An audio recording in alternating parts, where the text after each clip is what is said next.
Jagudev, so what future can we envision if this code becomes a part of national constitutions, UN charters, or global education policies? We envision a planetary culture rooted in conscious living. Imagine a world where national pledges begin with a moment of silence and breath awareness, where schools' report cards include a joy quotient, where UN charters incorporate Vedic principles of ahimsa, vairagya, and abundance. Gurudev's code is not religious, it is revolutionary clarity. It can be adopted by any country, any race, any generation. Let this code be etched on every parliament wall, university gate, and global summit hall. Could you explore a few Sanskrit phrases that capture this same teaching? Yes, peace follows renunciation. He who is content with whatever comes unasked, that sage is truly free. And all this is Brahman. There is nothing to hoard or crave, Jagradev. So, any closing sankalpa for the seekers reading this?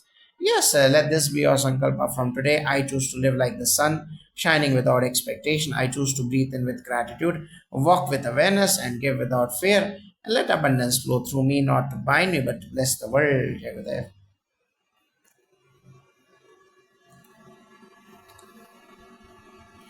Jagadev, how can you today, especially in competitive academic or corporate spaces, apply these teachings? Youth are under enormous pressure to achieve, but Gurudev's wisdom offers a shift. Do your best, but don't cling to the outcome. When you act from inner fullness, you perform better and stress drops. Dispassion doesn't mean apathy, it means freedom. Sudarshan Kriya, Padma Sadhana, and Sahat Samadhi meditation give you the inner abundance needed to drop anxiety. Then success flows naturally, not out of desperation, but out of centeredness. How does this Vedic idea align with the concept of Nishkam Karma in the Bhagavad Gita? That's perfectly aligned. In the Gita, Lord Krishna says, Karmanyavadikaraste ma phaleshu kadachana. You have the right to perform your action, but not to the fruits thereof.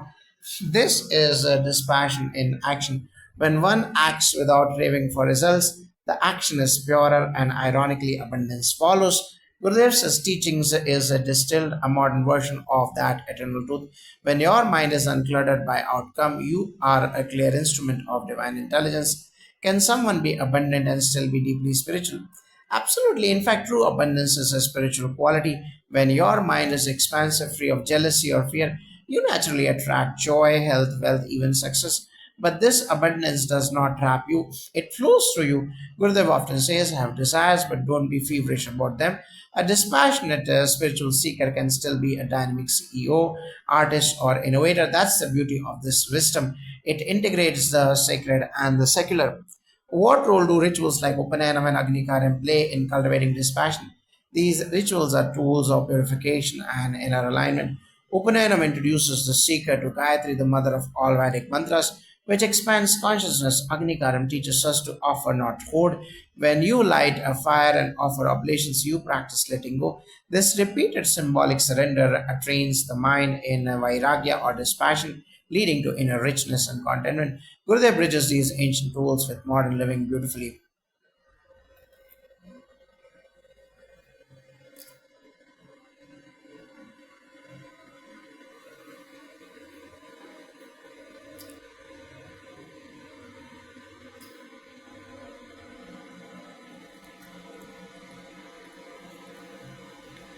Jay Gurudev, so how can international students or professionals begin integrating this code into their daily lives?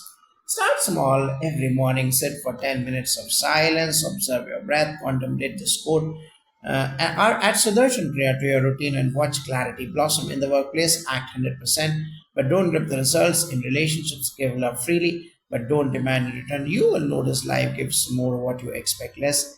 This is the power of dispassion in action.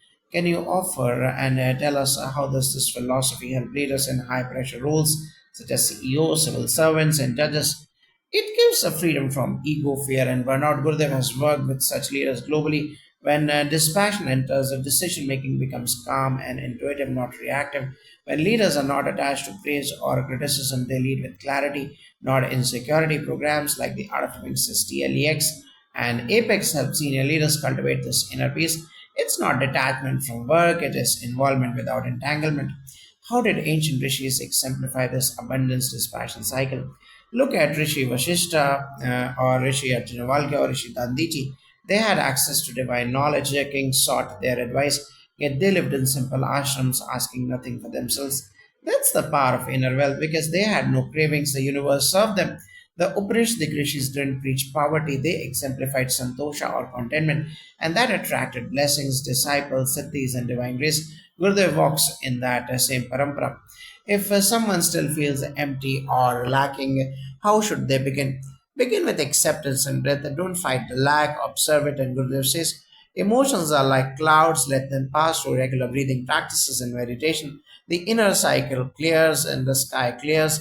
Then from the emptiness, a fullness emerges. Seek satsang, serve others, and connect to the bigger picture. As you drop attachment, the very things you no longer or may quietly walk into your life.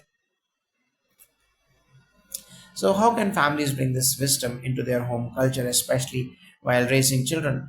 Family is the first Gurukul. Parents should live this teaching, not just preach it, inculcate gratitude over greed, service over self centeredness, and let children chant Gayatri Mantra daily, do Agni Karyam with their parents, and participate in Seva projects. Tell them you are already full. Whatever comes is a bonus. This builds strong, stable bonds. When the family culture is built on abundance and contentment, children grow into radiant, wise, and fearless beings. That is true lineage. How can artists, musicians, and creatives use this quote as inspiration? Art blooms in freedom, and freedom comes from dispassion. Gurudev himself is an artist, a philanthropist, a poet, and humanitarian. When you create from joy, not pressure, your work becomes divine. Let go of the fear of judgment or fame. Just create for the sheer love of expression. In that space, abundance flows, new ideas, collaborations, recognition. I often tell artists be a hollow flute. Let the divine music play through you. This is what Gurudev models for all of us. So, how can temples and spiritual institutions embody this teaching in their outreach? By serving without agenda, let temples be centers of knowledge, silence, and seva, not just ritual. Incorporate free workshops or dispassion and contentment, offer Gayatri Japa camps, conduct community meditations. When these spaces stop focusing on donation drives and start giving inner richness, abundance comes automatically. Temples must mirror Gurudev's model, simple yet spiritually opulent, humble yet globally impactful. This shifts religion from exclusivity to inclusiveness, from rituals to realization. What practices can help someone move from theory to actual experience of this passion and abundance? Start with in morning daily Sudarshan Kriya or Pranayama, followed by short meditation. Midday practice a moment of conscious detachment before big decisions. Take three deep breaths and remember Gurudev's quote, reflect did I act from fullness or neediness today? And chant Gayatri Mantra or Om Namah Shivaya, offer your day mentally into the fire of dispassion. Over time, this routine shifts your nervous system, mindset, and karmic imprint. What was a concept becomes a lived inner fragrance. As we conclude, what is the highest essence of Gurudev's quote? When you live in this truth, you stop chasing. When you stop chasing, everything begins arriving. This passion is not loss, it is a supreme fullness. And abundance is not possession, it is unshakable joy of being content in the self. Gurudev's quote is a key to moksha in motion, liberating liberation in living. It is both a philosophy and a path. Let us live, breathe it, and share it. Jai Gurudev.